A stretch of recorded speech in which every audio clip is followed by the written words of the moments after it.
তোমার সমাধি ফুলে ফুলে ঢাকা। আমরা ভারতীয় সাহিত্যের ননসেন্স রাইমের প্রবর্তককে স্মরণ করব। তিনি কে? একটু আড়াল থাক। আপনি অবাক হবেন শুনে, তার জীবনকাল ছিল মাত্র 36 বছর। তার মধ্যে কালা জ্বরে আক্রান্ত হয়ে 2.5 বছর বিছানা শয্যা। তবু এইটুকু সময়ের মধ্যে বাংলা সাহিত্যকে এমন এক ঝাঁকুনি দিয়েছিলেন যে ধাক্কা সামলাতে আজও ভাবালি হিমশিম। তাকে চেনার জন্য আমি একটা কবিতা আবৃত্তি করছি, শুনুন, দেখুন তাকে চিনতে পারেন কিনা।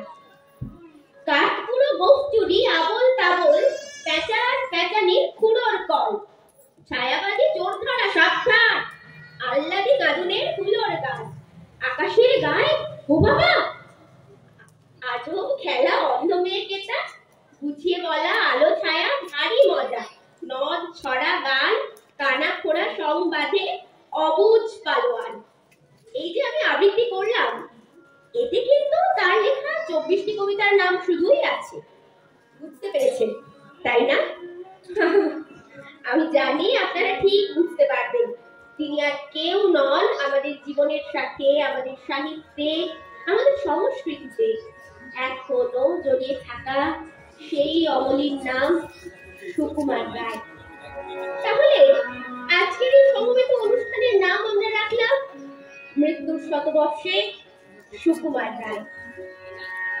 আয়রে ভোলা খেয়াল খোলা স্বপন দোলা নাচিয়ে আয়, আয়রে ভোলা খেয়াল খোলা স্বপন দোলা নাচিয়ে আয়, আয়রে পাগল আবল তাবল তোমা দোল বাজিয়ে আয়, আয়রে পাগল আবল তাবল তোমা দোল বাজিয়ে আয়, আয় যেখানে খ্যাপার গানে নাইকো মানে নাইকো সুর, আয় যেখানে খ্যাপার গানে নাইকো মানে নাইকো সুর, আয় রে যেথায় কোথাও হাওয়ায় মন মিশে যায় কোন সুদূর, আয় রে যেথায় কোথাও হাওয়ায় মন মিশে যায় কোন সুদূর, আয় খ্যাপা মন ঘুচিয়ে বাঁধন জাগিয়ে নাচন তাথিন দিন, আয় খ্যাপা মন ঘুচিয়ে বাঁধন জাগিয়ে নাচন তাথিন দিন, আয় বেয়ারা সৃষ্টি ছাড়া নিয়ম হারা হিসাবহীন, আয় বেয়ারা সৃষ্টি ছাড়া নিয়ম হারা হিসাবহীন, আজ গুবি চাল বেঠিক বেতাল মাতবি মাতাল রঙ্গেতে, আজ গুবি চাল বেঠিক বেতাল মাতবি মাতাল রঙ্গেতে,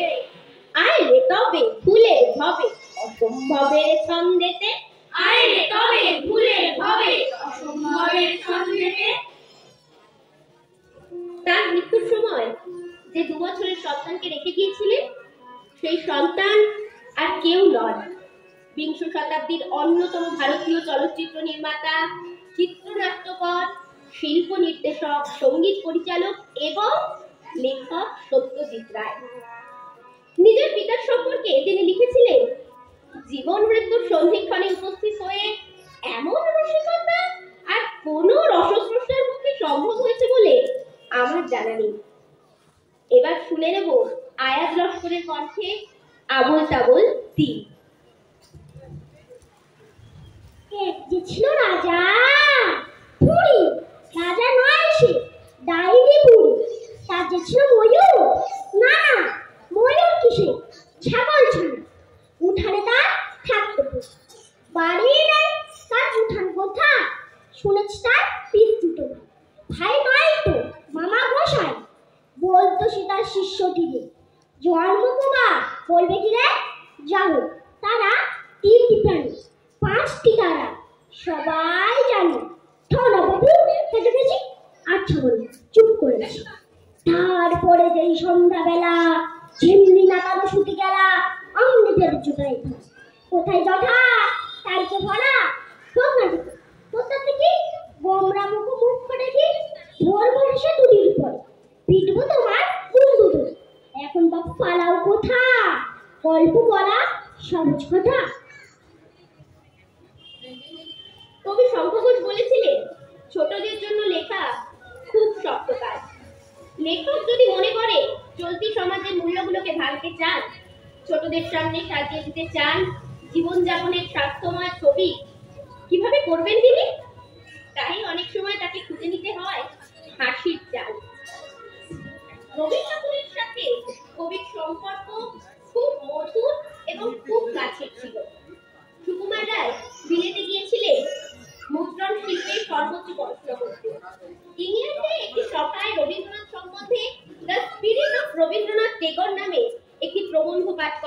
সুকুমার রায়। 1913 সালের 21শে জুলাই প্রবন্ধটি পাঠ করেন ইস্ট অ্যান্ড ওয়েস্ট সোসাইটিতে। এই প্রবন্ধটির মাধ্যমে বিলেতে অনেক বিজ্ঞজনের সঙ্গে রবীন্দ্রনাথের পরিচয় ঘটে।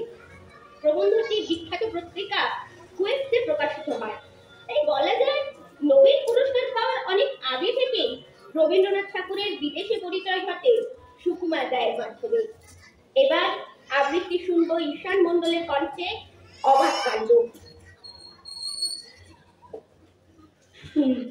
শুনছো দাদা, ওই যে ওটা ভর্তি বুড়ো থাকে, সে নাকি রোজ খাওয়ার সময় হাত দিয়ে ভাত মাখে। শুনছি নাকি খিদেও পায়, সারা দিন না খেলে। চক্ষু নাকি আপনি বোঝে, ঘুমতে যেমন পেলে। চলতে গেলে ঠ্যাং নাকি তার ঘুরে পড়ে ঢেকে। কান দিয়ে সব শোনে নাকি, চোখ দিয়ে সব দেখে। শোয় নাকি সে মুন্ডুটাকে শিওর পানে গিয়ে। হয় নাকি হয় সত্যি মিথ্যা, চল না দেখে গিয়ে।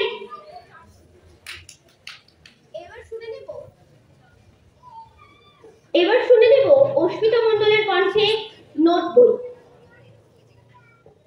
এই দেখো পেন্সিল, নোটবুক এ হাতে। এই দেখো ভরা সব কিল পিল লেখাতে।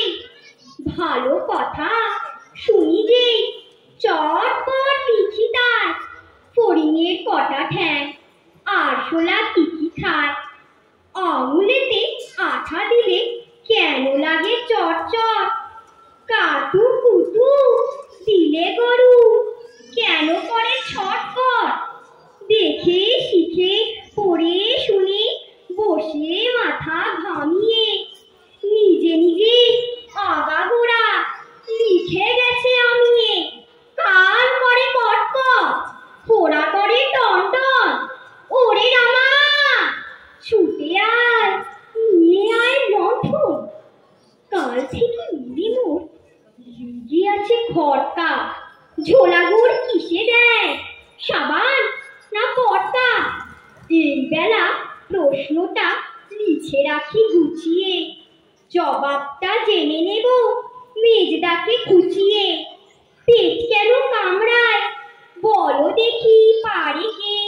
বলো দেখি ঝাঁঝ কেন জোয়ানের আড়কে।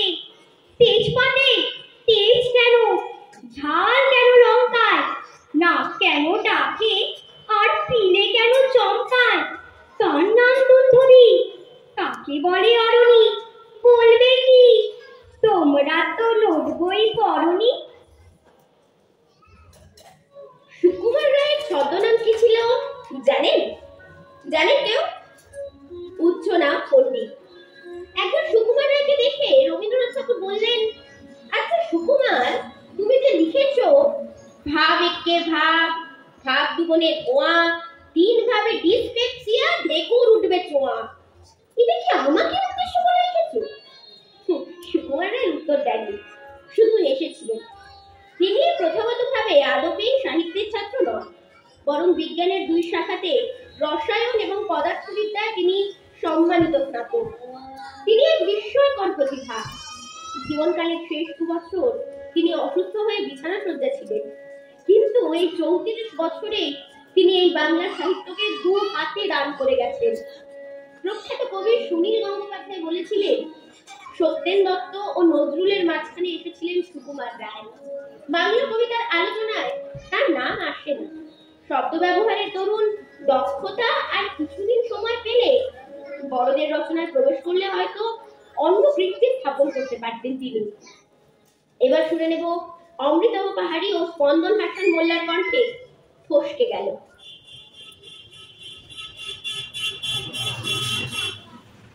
দেখ বাবাজি, দেখবি নাকি এ খেলা দেখছ নাকি। ভোজের বাজি ভেলকে পাখি পর পর পর পর পাখি নাচতে তাই তালটি ঠুকে।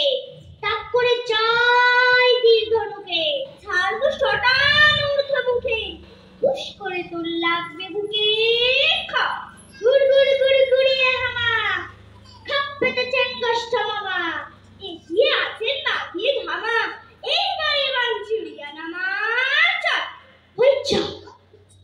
ফসকে ফেসে, হেই মামা তুই খেপলি শেষে, ঢেক করে তোর পাঁজর ঘেসে লাগলো কি বাঞ্ছিতকে সে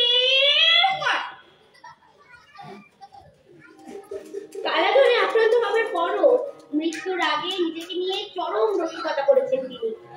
ঘনিয়ে এলো ঘুমের ঘোর, গানের পালা, শান্তমোর। এবার শুনবো অরিজিৎ ঘোষ ও অর্কদীপ নন্দীর কণ্ঠে হুকো হ্যাংলা। হুকুমুখা হ্যাংলা, বাড়ি তার বাংলা, মুখে তার হাসি নাই, দেখেছো নাই তার মানে কি? কেউ তাহা জানে কি? কেউ কেউ তার কাছে থেকেছো, শ্যামাদাস মামা তার, আফিংয়ের থানাদার, আর তার কেহ নাই এছাড়া। তাই বুঝি আকাশে মুখখানা ফ্যাকাশে বসে আছে কাঁদো কাঁদো বেচারা, হপ হপ পায় সে, নাচ বসে আয়সে, কাল ভরা ছিল তার ফুর্তি, গায়ে তো সে সারাদিন তারে গামা টিপটি, আল্লাদে গদ গদ মূর্তি। এই তো সে দুপুরে বসে ওই উপরে খাচ্ছিল কাঠকলা চোখে, এর মাঝে হলো কি মামা তার বলো কি, অথবা কি ঠ্যাং গেল মোটকে। মুখ হেঁটে কয়, আরে দূর তা তো নয়, দেখছো না কিরকম চিন্তা, মাছি মারা ফোন দিয়ে যত ভাবি মন দিয়ে, ভেবে ভেবে কেটে যায় দিনটা। বসে যদি ডাইনে লেখে মোর আইবে, এই লেজে মাছি মারি ত্রস্ত, বামে যদি বসে তাও নহি আমি পিঠ পাও, এই লেজে আছে তার অস্ত্র। যদি দেখি কোনো পাঁচি বসে ঠিক মাঝামাঝি, কি যে করি ভেবে নাহি পাইলে। ভেবে দেখো কি কি গায়, কোন লেজে মারি তার, দুটি বই লেজ মোর নাই রে। 1923 সালের অগস্ট মাস শেষ হতে চলেছে। বন্ধুর সাথে শেষ দেখা করতে এলেন রবীন্দ্রনাথ। গড়পাড়ের বাড়িতে মৃত্যুশয্যায় তার সেই পরম স্নেহভাজন যুবক বন্ধু। কবি সবিস্ময় দেখলেন মৃত্যুজাত শিয়রে। সেই বছর 36 বয়সের যুবকের চোখে এতটুকু দুঃখের শোকের চাপ নেই। দীর্ঘ ভোগে জীবনের কিনারায় পৌঁছে গেলেও মৃত্যু ভয়ে তাকে স্পর্শ করতে পারেনি, বরং জীবনের শেষ সময়টুকু কাজে লাগাতে ব্যস্ত সেই সাহিত্যিক বন্ধু। হৃদয়ের সঞ্জীবনী সুধাপাত্র থেকে পাঠকদের আরো কিছু দান করে যেতে চান তিনি। বন্ধুর পাশে বসে তাঁরই অনুরোধে রবীন্দ্রনাথ গাইলেন স্বরচিত কিছু গান। সেই দিন কবির অসমবয়সী বন্ধু সুকুমার দুবার শুনতে চেয়েছিলেন একটি গান, দুবারই তিনি পেয়েছিলেন। দুঃখ এ নয় সুখ নহে গো, গভীর শান্তি এ যে। কবিতা জীবনের হিসাব শুনে নেব মেঘনা ঘোষ এবং সৃজিতা মণ্ডলের কণ্ঠে। বিদ্যে বোঝাই বাবু মশাই, চড়ি শখের বুটে, মাঝিরে কর বলতে পারিস সূর্যি কেন ওঠে, যাত্রা কেন বাড়ে কমে, জোয়ার কেন আসে। বৃদ্ধ মাঝি অবাক হয়ে ফেল ফেলিয়ে হাসে। বাবু বলে, সারা জনম মরলি রে তুই খাটি, জ্ঞান বিনা তোর জীবনটা যে চারি আনায় মাটি। খানিক বাদে কহেন বাবু, বল তো দেখি ভেবে, নদীর ধারা কেমনে আসে, পাহাড় হতে নেবে। বলতো কেন লবণ পোড়া সাগর ভরা পানি। মাঝি বলে, আরে মশাই ও তো কি আর জানি। বাবু বলে, এই বয়সে জানিস না দাদি, জীবনটা তোর নেহাত ছিল অষ্ট আনাই থাক। আবার ভেবে কহেন বাবু, বল তো রে বুড়ো, কেন এমন নীল দেখা যায় আকাশে ওই চূড়ো। বলতো দেখি সূর্য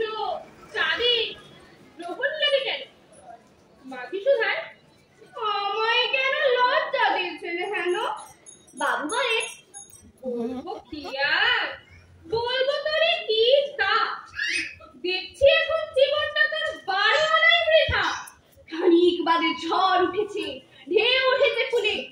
বাবু দেখেন নৌকো ঘাড়ে ডুবলো পথে দুলে। মাঝিরে কর, এ কি আপদ? ওরে ও ভাই মাঝি, ডুবলে নাকি নৌকোয় না, মরবো নাকি আজি? মাঝি শুধোয়, সাঁতার জানো? মাথা নাড়েন বাবু। মূর্খ মাঝি বলে, মশাই এখন কেন কাবু? বাঁচলে শেষে আমার কথা, হিসেব করো পিছে। তোমার দেখে জীবনে খারাপ, 16 আনায় পিছে। এর ঠিক 10 দিন পর কবি সুকুমার রায়ের অকাল প্রয়াণ ঘটে। কবির মৃত্যুর পর রবীন্দ্রনাথ ঠাকুর লিখেছিলেন, আমি অনেক মৃত্যু দেখেছি, কিন্তু এই অল্প বয়স্ক যুবকটির মতো অল্পকালের আয়ুটিকে নিয়ে মৃত্যুর সামনে দাঁড়িয়ে এমন নিষ্ঠার সঙ্গে অমৃতময় পুরুষকে অর্থদান করতে প্রায় কাউকে দেখিনি। মৃত্যুর দ্বারের কাছে দাঁড়িয়ে অসীম জীবনের জয়গান তিনি গাইবেন। তার রোগশয্যার পাশে বসে সেই গানের সুর দিতে আমার চিত্ত পূর্ণ হয়েছে। 1923 সালের 10ই সেপ্টেম্বর সকাল 8:15 সেই মহান কবির অকাল প্রয়াণ ঘটল। কুলরঞ্জন রায়ের কন্যা মাধবীলতা দেবীর স্মৃতিকথা থেকে জানা যায়, ভোরের দিকে তার জ্ঞান ছিল না। কখনো কখনো কি যেন বলিতে চেষ্টা করিতেছিলেন, কিন্তু পরিষ্কার বোঝা যাইতেছিল না। অবশেষে শোনা গেল, এইবার তবে বেরিয়ে পড়ি, ইহাই তাহার শেষ কথা। গভীর